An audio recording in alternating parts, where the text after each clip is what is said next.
Pedro Nuno Santos já reagiu à intervenção de Luís Montenegro ao dizer que foi um discurso de uma linguagem extremada e pouco própria. Entende essas críticas? De maneira nenhuma. Pedro Nuno Santos está a tentar aquilo que eu já no passado disse, está a passar por um processo de pasteurização, está a tentar higienizar-se em relação a um radicalismo que sim está colado à sua imagem, à sua forma de estar na política.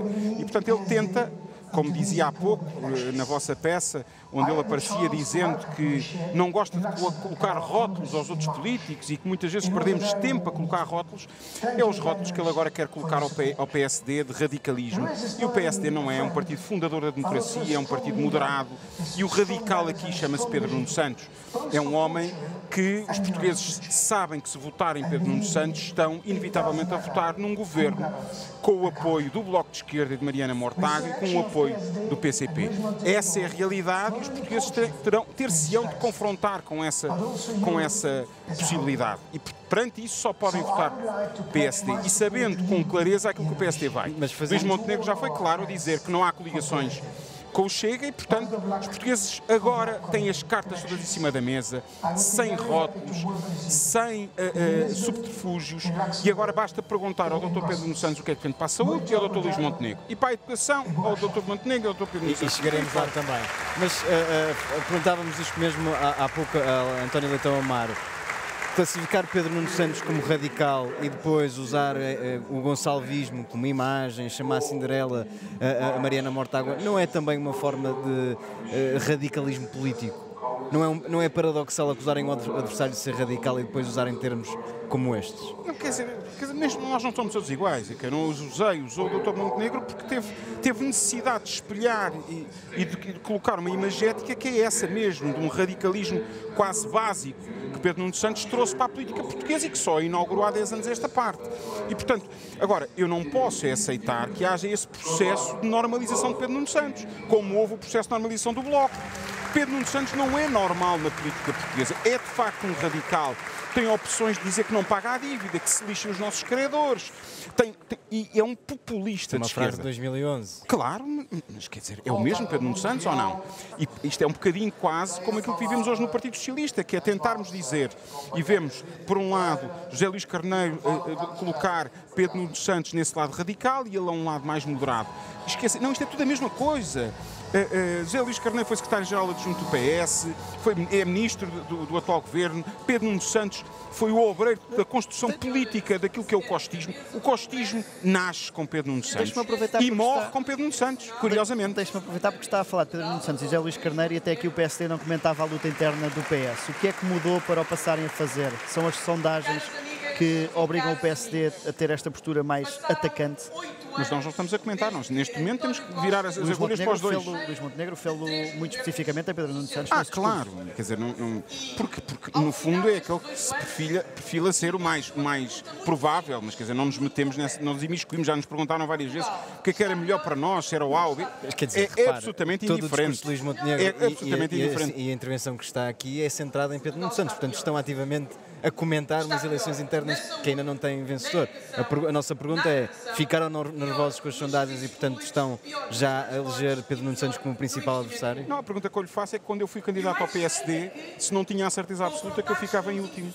Eu acho que tinha e, portanto, nós temos olhos, temos ouvidos, sentimos, lemos os jornais e é objetivo que Pedro Nuno Santos preparou um caminho junto do aparelho socialista e que hoje o coloca numa posição de pole position para ganhar o partido. E, portanto, eu seria hipócrita da minha parte que eu não fizesse uma análise política e que soubesse que o mais provável adversário do PSD nas próximas eleições do dia 10 de março chama-se Pedro Nuno Santos. Então não estão nervosos com as sondagens? De maneira nenhuma. Estamos absolutamente tranquilos, estamos a preparar a nossa agenda, uma agenda reformista, um projeto alternativo ao empobrecimento, um projeto que dá liberdade outra vez aos nossos empresários, que os coloca no centro da geração de riqueza neste país, que possa haver uma redistribuição justa desses recursos e não este empobrecimento, esta destruição do Estado Social, este Estado balofo, gordo, incapaz de provir serviços de qualidade aos nossos concidadãos.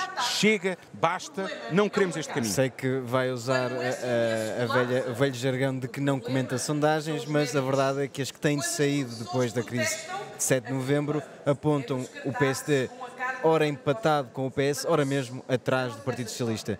É normal que as pessoas que respondem às sondagens ainda não tenham penalizado o Partido Socialista, ou quando penalizam o Partido Socialista, também penalizam o PSD. Isto é normal?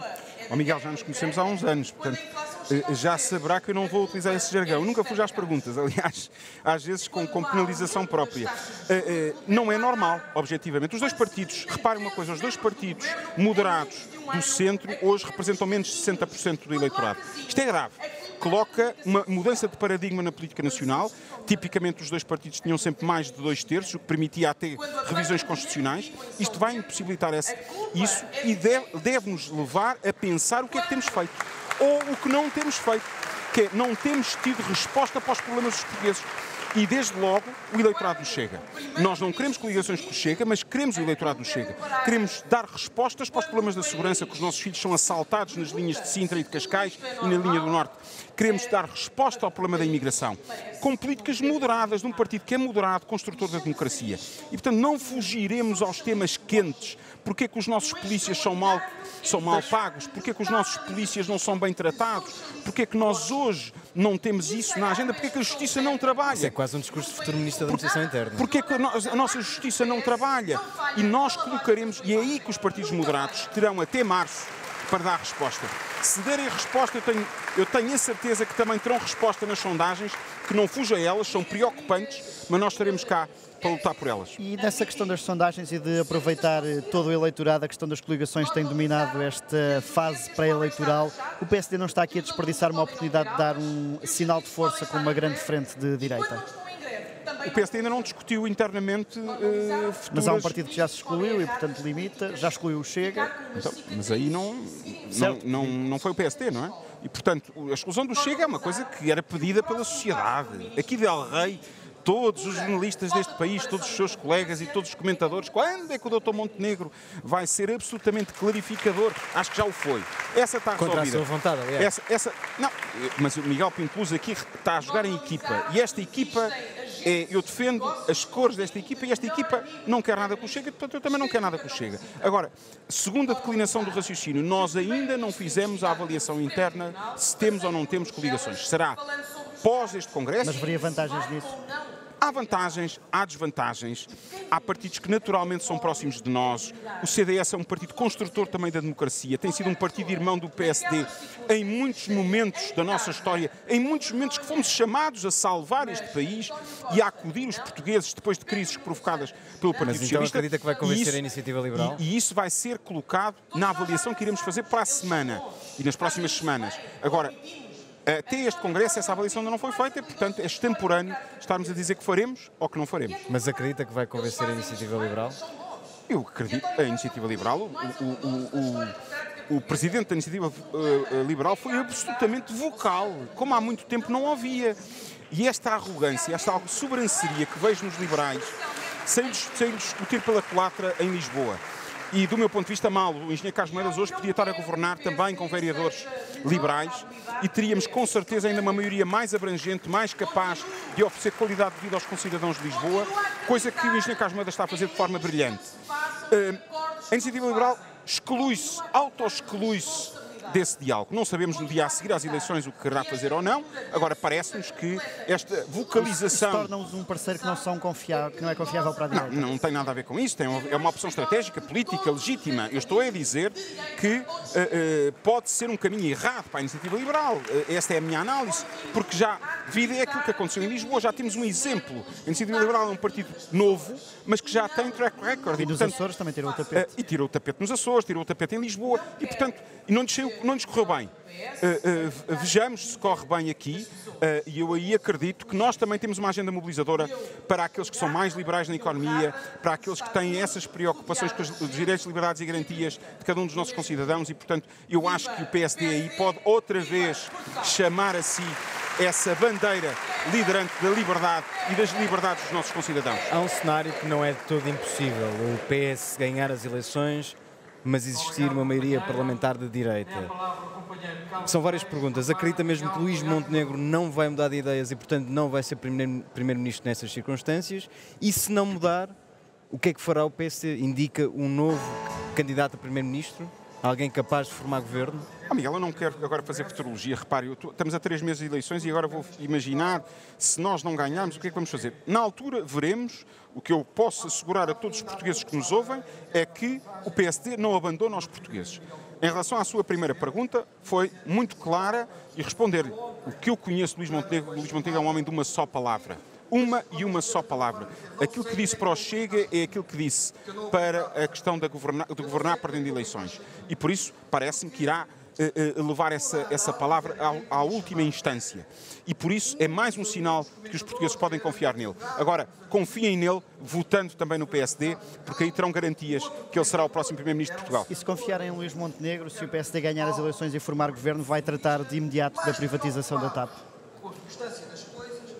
De imediato, a privatização da TAP está a decorrer. O decreto-lei foi publicado e, portanto, é um processo que está em andamento. Mas Pedro Nuno Santos já sugeriu que pode... Sugeriu não, disse mesmo que iria reverter esse processo, ou pelo menos iria... Foi esta semana. É verdade para a semana, aguardemos pela próxima semana. Pedro Nuno Santos pode dizer tudo isso. Mas aqui tem à minha frente Miguel Pinto Luz, portanto a pergunta é o que é que fará o PSD em relação à TAP? O PSD não diz uma coisa à segunda, nem uma semana sim, semana não. Sempre disse o mesmo, privatizar, para privatizar. Aliás, como sabem, fui o secretário de Estado que concluiu esse processo. Ainda se arrisca a vender 2 vezes a mesma empresa. É verdade, pá. Isso é que eu ficarei na história como o secretário de Estado que por 2 vezes privatizou a companhia, que já devia estar privatizada há muito e não tinha custado tanto aos portugueses. E a questão do novo aeroporto? Vai esperar pelo estudo da Comissão Técnica Independente? Miguel Pinto Luz tem sido muito crítico sobre esse processo. Temos que esperar, diabo. Então nós é que propusemos esta metodologia, que uma vez por todas neste país, que se estudem todas as localizações, que é para não haver dúvidas e não aparecerem depois grupos de interesse que venham dizer que aqui de El Rei que a nossa localização não foi estudada, estudem todas. Agora eu tenho sido vocal no sentido de dizer que manifestamente há aqui um sentimento, um travo amargo na nossa boca, porque nos sentámos à mesa com o Partido Socialista com uma série de garantias que este seria uma comissão técnica independente e ela tem demonstrado ser tudo menos independente. Já não tem os mínimos de confiança. E já percebemos que os seus membros já defenderam várias localizações e, portanto, têm uma necessidade... Pode não aceitar a sugestão da... Não, isso sendo governo ou não sendo governo. Reparem, uma comissão técnica independente não substitui os políticos. Claro. Uma comissão técnica independente tem que apresentar uma avaliação independente das várias localizações em presença. A partir daí os políticos é que tomam decisões. Essa tecnocracia da política temos que arredar. A responsabilização dos políticos é fundamental, tem que se rodear de técnicos que façam avaliações, mas são os políticos que são sufragados, são os políticos que são avaliados. Isso é uma avaliação política, não cabe a nenhuma comissão técnica, nem a nenhum professor doutor que venha decidir por nós, políticos, aquilo que queremos, porque somos nós que damos a cara perante os portugueses. Neste contexto muito particular, o PSD está obrigado a vencer as eleições legislativas? O PSD está sempre obrigado a ganhar todas as eleições em que participa, sejam legislativas, sejam autárquicas, sejam europeias. Não partimos para nenhuma eleição a não ser para ganhar e iremos ganhar essa. Resposta chapa 5, portanto. Chapa 5. Mas é sempre para ganhar. O PSD é sempre assim. Entendem e concorda que se o PSD não ganhar com o PS neste Estado, é um mau sinal para o Partido Social Democrático. É um mau sinal para o país. Se o Partido Socialista sair, tiver ganho de causa no próximo dia 10 de março, não é um mau sinal para o PSD, é um mau sinal para o país. Continuaremos nesta espiral de empobrecimento coletivo, de adensar e engordar um Estado balofo ao serviço do Partido Socialista. Paremos esta espiral, entreguemos um país aos nossos filhos e aos nossos netos digno daquilo que recebemos dos nossos pais e dos nossos avós. É isso que queremos, não queremos fazer mais do que isso e os portugueses concordarão connosco.